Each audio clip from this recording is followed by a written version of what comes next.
Hey, I'd like to welcome you to another episode of the Mission Matters Entertainment Podcast, your source for all things entertainment.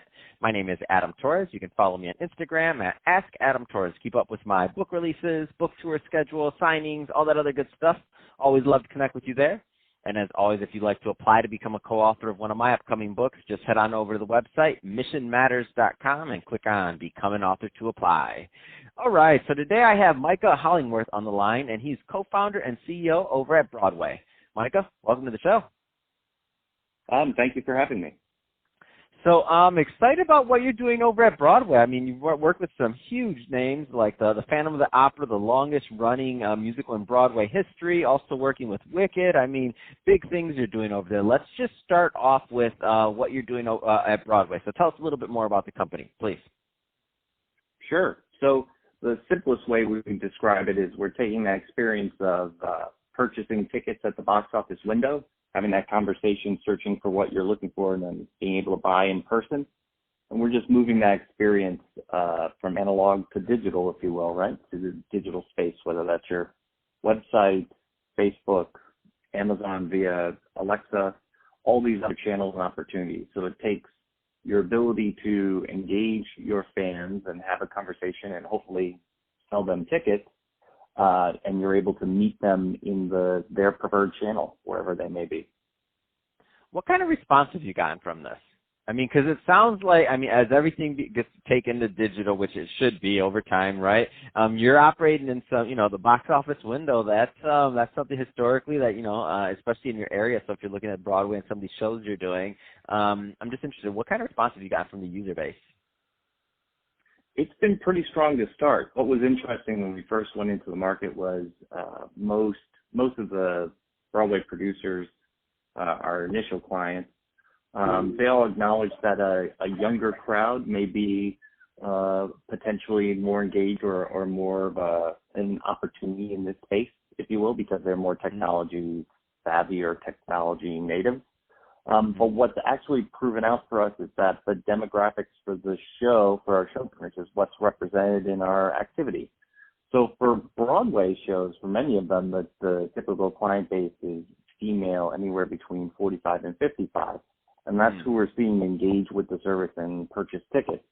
So it really comes down to ease and convenience and the ability that you're able to serve up and allow them to purchase tickets in their preferred channel. What has it done for the shows? Would you argue that it's been positive in terms of sales and it's helped the show like overall, or would you say it's just a little bit more convenient for them? I'm just curious. Yeah, sure. So it's a mix of both. Certainly the sales, and we're in early days at this moment, is not enough that it's going to dramatically impact the trajectory for any of our partners.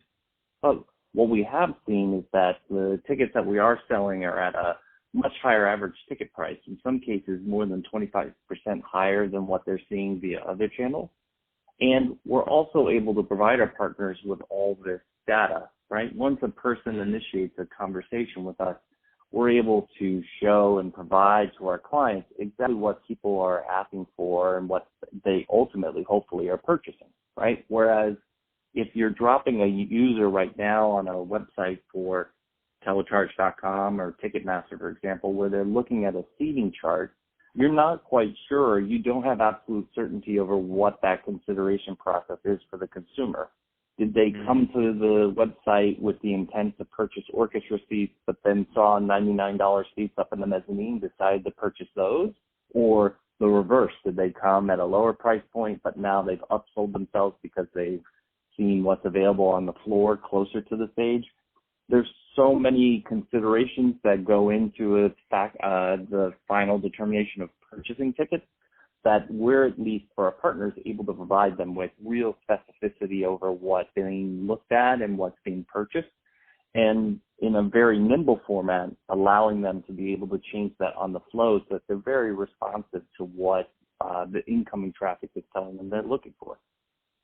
Let's talk a little bit more about the actual platform, because you did state some nuances just now of the difference between what you're doing and like a Ticketmaster where you just go and buy it off a seating chart. So let's talk a little about some of the differences. Sure.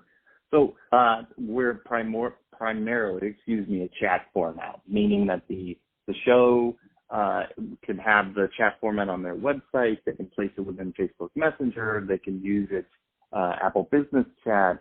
You can activate the QR code.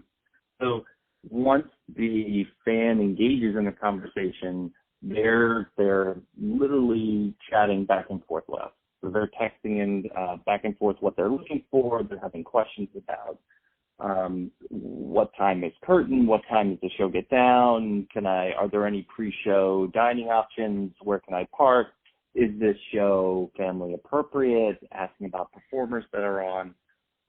And we're able to gather all that information and then turn it around to our partners to say, here's what fans are most interested in. Here's what they have the most questions about, so that they can start to strategize over how they want to communicate to their fans, how they want to sell to them.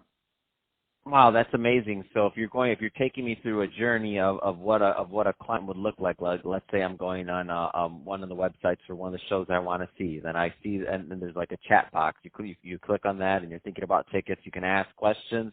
You can do other things like that, and based off of that gets you to make the final purchase. Does that sound accurate, or am I off? Yeah, that's right. So essentially with all of our partners, we build a knowledge base first and foremost, where we're getting all of their information and plugging it into our AI and natural language processing brain, if you will, the corpus. Then we plug in the commerce piece, which in this case is ticket sales, right? So that you're able to, once they demonstrate the intent that they're there or they have questions about tickets, that you can immediately sell to them. And I think most significantly of the entire process, you're able to complete the purchase of those tickets right there within the chat format itself. You don't have to link out or go to another website or restart anything. You stay there on the show's website, enter your information, and you're done. You've purchased your ticket. It's almost like a concierge. A digital concierge was one of the early terms for the service, for sure. Yes. Yep. Yeah, it's totally like a concierge. It's like you're talking to the hotel concierge or something. You're like, okay, and is this performer, or is this, or is that? Where can I park? Okay, yeah, I'll take the ticket. And then the benefit though is that you're not going to another website or like a hotel concierge. You don't have to say, okay, great, and then they buy it and then you go pick it up. It's just you do it right there and you're done. It's better than a concierge. So that's the goal, right? And that's what we're seeing from early behavior, and certainly. As with all things technology, the aim is to make it easier for fans to find the information they want and then purchase tickets if that's their intent. And so what markets are you in right now? Like if there's people listening right now and they're interested in seeing some shows and they're like, oh, this sounds amazing. What markets are you in now? So we have 9 Broadway show clients now. We have a couple of live events spaces as well, and then with our sister company Satisfy Labs, we have partnerships with Major League Baseball, Minor League Baseball, the NBA, NHL, and Major League Soccer. So the professional and live event / music space, especially in a larger venue setting where there's even more questions when I'm walking into a 20,000 seat amphitheater than there is for a 1,500-seat theater, there's an even larger opportunity there to provide that information and service to fans while hopefully helping them purchase tickets or purchase concessions or merchandise or whatever they're looking to add on to their experience. Man, that is so exciting. So if somebody's listening to this and they want more info on Broadway or any of your projects, what's the best way for them to reach out? Best way to reach is just email Micah at Broadway. So BROADW.AI is the easiest, but you'll find us online that way. I also Twitter and LinkedIn as well. Fantastic. Well, hey, Micah, really appreciate you coming on the show today and sharing more about how you're changing the fan experience in entertainment. It's really cool stuff. I love it, and I love the thought process of just making things easier and having that concierge. Next time I go to a show, I'm going to check it out and see if I can purchase some tickets through Broadway because it's just awesome.